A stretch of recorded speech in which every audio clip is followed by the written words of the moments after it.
Bonjour tout le monde, je me nomme Kévidien Messan Ametepe, je suis analyste, contrôleur de gestion et passionné du business intelligence.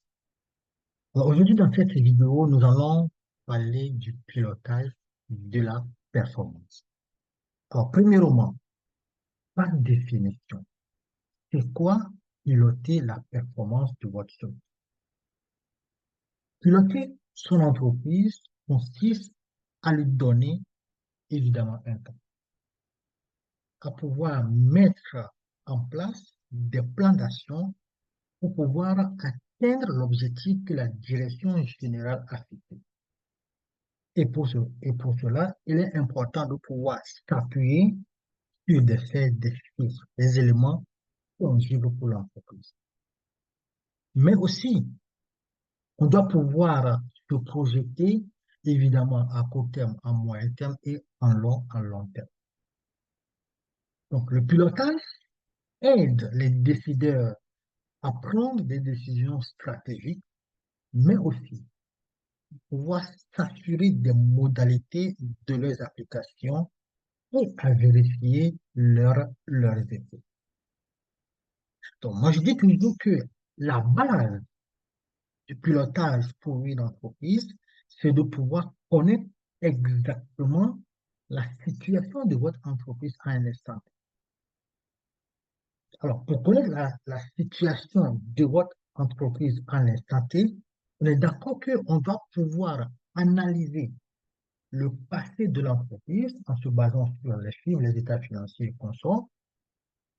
Après l'analyse, maintenant, on peut connaître la situation de l'entreprise au présent.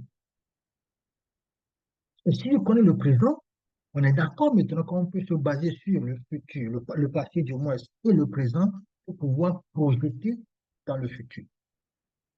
Même dans la vie, ça doit être pareil aussi. On doit pouvoir analyser mon état hier pour voir qu'est-ce que j'ai fait hier qui fait qu'aujourd'hui, je suis dans cette situation. Et de pouvoir corriger, changer et projeter pour, pour le futur. Alors, avant de donner l'exemple sur l'indicateur, nous donner l'exemple sur la taille de la performance, prenons d'abord, très important, un exemple sur l'indicateur de performance. Déjà, évidemment, on avait déjà parlé dans la vidéo précédente. Supposons que BM Dakar décide de pouvoir augmenter le chiffre d'affaires de son entreprise. Ça, c'est l'objectif de la direction générale. Et l'indicateur clé ici, l'indicateur de performance ici, c'est le chiffre d'affaires. Et on est d'accord pour augmenter le chiffre d'affaires de l'école, il faut évidemment chercher de nouveaux étudiants.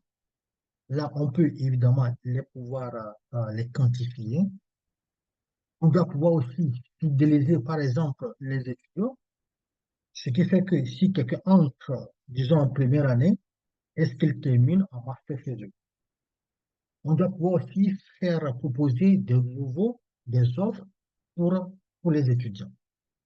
Et on est d'accord qu'un indicateur de performance doit pouvoir avoir les critères qui sont devant nous, spécifiques, mesurables, réalisables, pertinents et temporels. Maintenant, on a l'indicateur de performance, le chiffre d'affaires qu'on a maintenant. Comment maintenant piloter des actions maintenant pour pouvoir atteindre l'objectif de la direction générale a fixé pour nous? L'école peut décider, par exemple, de pouvoir faire tout pour augmenter le nombre d'étudiants qui sont dans la formation initiale, ou bien décider d'augmenter le nombre d'étudiants qui sont dans la formation continue, ou bien des programmes de formation en ligne pour eux.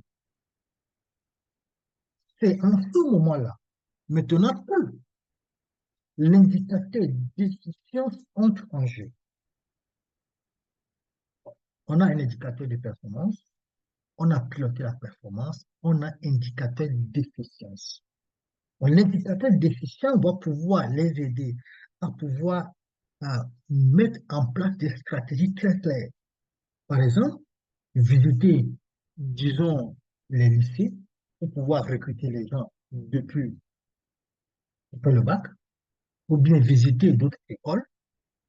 Ils doivent pouvoir, évidemment, mettre en place des budgets de publicité pour pouvoir attirer les parents et recruter, pourquoi pas, des commerciaux sur le terrain pour pouvoir les aider à pouvoir augmenter le chiffre d'affaires de l'entreprise. Donc, avec l'indicateur efficience, ils vont pouvoir faire l'objectif, ils vont pouvoir piloter la performance et avoir un résultat à la fin. Alors, il y a quelques aspects tenir compte quand on parle du pilotage de la performance. Premièrement, tout le monde est d'accord qu'il faut toujours définir des objectifs clairs dès le début. Des objectifs clairs et spécifiques. C'est la première étape. Donc, si on a l'objectif que la direction générale a déterminé, il faut évidemment quoi? Les indicateurs de performance. Identifier les indicateurs clés de la performance qui vont nous aider à pouvoir atteindre le chiffre d'affaires de l'entreprise. En troisième étape, il faut faire quoi? Il faut évaluer régulièrement la performance par rapport à l'objectif qui a été fixé. Le réel versus ce qui a été fixé, l'objectif ou le budget.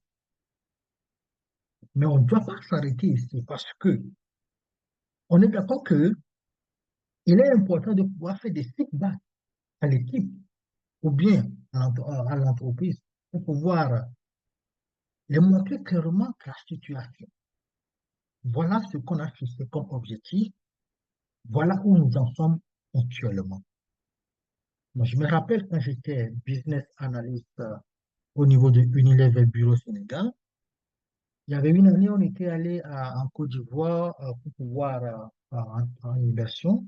Et moi, je suis content de pouvoir voir qu'il y a un écran où les objectifs de chaque pays, on peut les voir sur l'écran. Donc, tout le monde doit pouvoir, dans une entreprise, il est important de pouvoir montrer les objectifs. Pour que tout le monde puisse voir l'objectif. Ça motive évidemment les gens à pouvoir évidemment travailler. Donc, faire des feedbacks à l'entreprise, mais aussi, quand on fait le feedback, sûrement, on va détecter peut-être des choses à corriger. Il y a des formations, il y a des développements de compétences, pourquoi pas, les ressources humaines peuvent entrer en jeu pour pouvoir corriger les choses à corriger. Donc, un indicateur d'efficience va nous aider à pouvoir piloter la performance et piloter la performance va pouvoir nous aider à atteindre l'objectif de l'entreprise et qu'on atteint l'objectif de l'entreprise, évidemment, tout le monde est content. Merci et à bientôt.